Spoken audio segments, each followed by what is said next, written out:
অব্যাহত গণতান্ত্রিক বঞ্চনা ও ইনসাফের ঘাটতি, মানবিক মর্যাদার ভুলুণ্ঠন, জনমানুষের জীবনমান উন্নয়নে স্থবিরতা এবং স্বাধীনতা হরণ ও স্খলনের বিরুদ্ধে বাংলাদেশের জনগণ শত শত বছর ধরে সংগ্রামরত।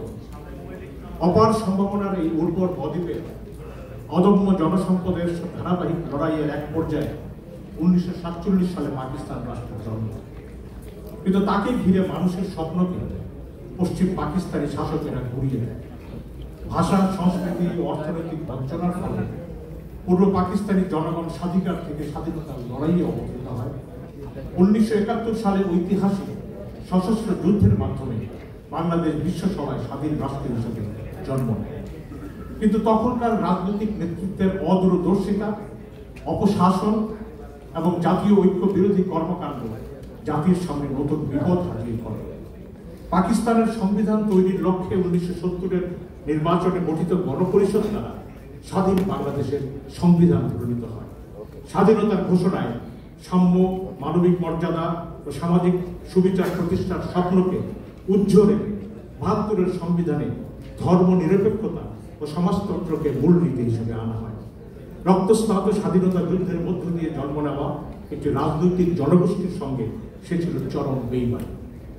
ওরা এই গলদে আজও বাংলাদেশ বিশ্বে শক্তিশালী রাষ্ট্ররূপে দাঁড়াতে পারে থেকে যায়। স্বাধীনতার ঘোষণাপত্র এবং ৭২-এর সংবিধানের পরস্পর বিরোধী অবস্থান এবং তৎসময়ের ফ্যাসিবাদ জনগণকে বিভক্ত করে।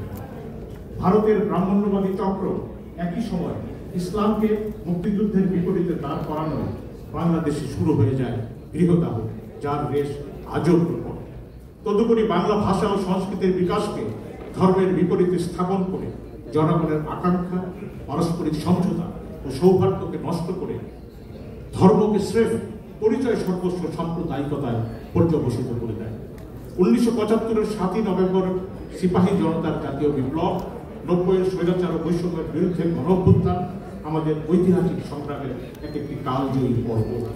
শের বাংলা একে ফজলুল হক, মুসলিম জননেতা মাওলানা ভাসানী, হোসেন শহীদ সরওয়ার্দী, শেখ মুজিবুর রহমান, স্বাধীনতার ঘোষক জিয়াউর রহমান এবং দেশনেত্রী বেগম খালেদা জিয়া সংগ্রামী জনগণের তাদের অধিকাংশ জনগণ গণতন্ত্রকে এগিয়ে নেবার চেষ্টা করেছেন, কিন্তু প্রকৃত গণতন্ত্র এবং তার পর্যায়ক্রমিক বিকাশ আসেনি এবং রাজনীতির সদরে অন্দরে ফ্যাসিবাদের পরগাছা প্রবল প্রতাপে মাথাচাড়া দিয়ে উঠেছে। স্বৈরাচার শেখ হাসিনা রাজনীতির সকল ব্যাকরণ ভেঙে বিক্ষিপ্ত ফ্যাসিবাদকে পূর্ণাঙ্গভাবে প্রতিষ্ঠিত করে, যা বিশ্বে এক নজিরবিহীন জুলুম হিসেবে প্রতিপন্ন হয়। রাজনৈতিক দলগুলো হয়ে পড়ে অকার্যকর অথবা ফ্যাসিবাদের অন্ধ অনুগামী। অনুগতদের মধ্যে প্রগতিশীল, মুক্তিযোদ্ধা এবং গণতন্ত্র মনা স্বার্থবাদী রাজনীতিবিদদেরও উল্লেখাংশ ছিল। পাকিস্তান আন্দোলন, 52-এর ভাষা আন্দোলন, 62-র শিক্ষা আন্দোলন, 69-এর গণঅভ্যুত্থান, মহান মুক্তিযুদ্ধ এবং বাংলাদেশ পরবর্তী 90-এর অভ্যুত্থান সহ প্রতিটি আন্দোলনের অগ্রভাগে ছিল তরুণ ছাত্র সমাজ। শেখ হাসিনার কুশাসনে রাজনৈতিক দলগুলোর নির্বাচনী বা আন্দোলনগত ব্যর্থতার অন্তরালে আবার প্রস্তুত হতে থাকে যোগসূত্র অবশ্যই রয়েছে। এই তরুণেরা বিদ্যার্জনে অনুরাগী, কারণ তা বিদ্যার্জনের সড়কেও বাধা ওটা আন্দোলন দেওয়ার পরিণাম। শিক্ষার আনুকূল্যেই মধ্যবিত্তের উত্থান, বিচ্যুতি ও নিরাপত্তা, বিদ্যার্জনের